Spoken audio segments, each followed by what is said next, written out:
social s'est encore brisé lors de la célébration de la fête du travail de l'année 2016, quand un groupuscule de travailleurs se retrouve avec le patronat à l'esplanade du siège du Sénat.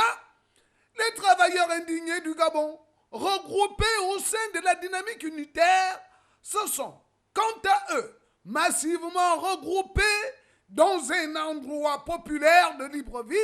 Bien sûr, les visions étaient aussi différentes que l'étaient les endroits.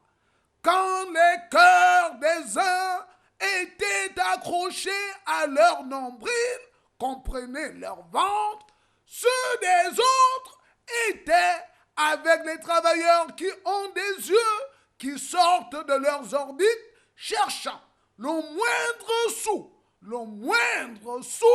dans des poches trouées de leurs pantalons et des robes usées à force d'être maltraités.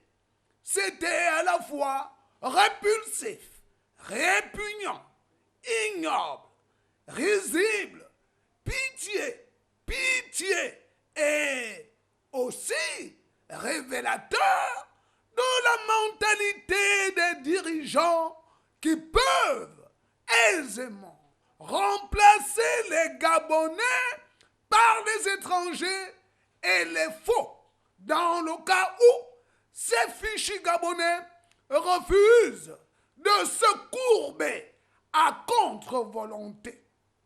Un pays où presque tout travailleur l'est en sursis, car ne sachant guère à quand son statut de son emploi. Vu la fréquence de licenciements que l'on vit au Gabon depuis l'émergence.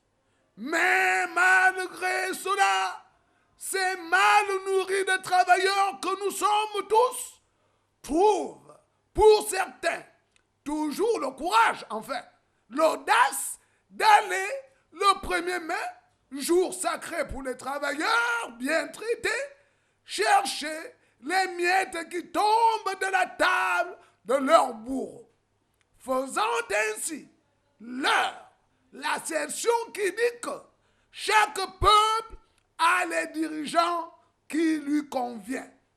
Heureusement, très heureusement, que les ventres affamés qui ne veulent plus écouter les hyperboles de leurs tortionnaires qui leur promettent la lune sans la posséder.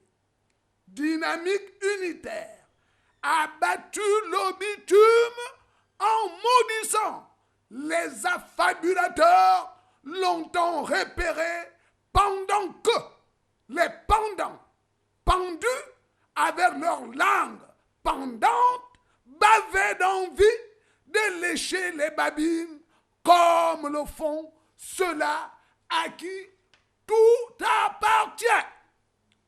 Pauvre race de racis, ce n'est pas pour demain qu'ils cesseront de dire aïe aïe aïe.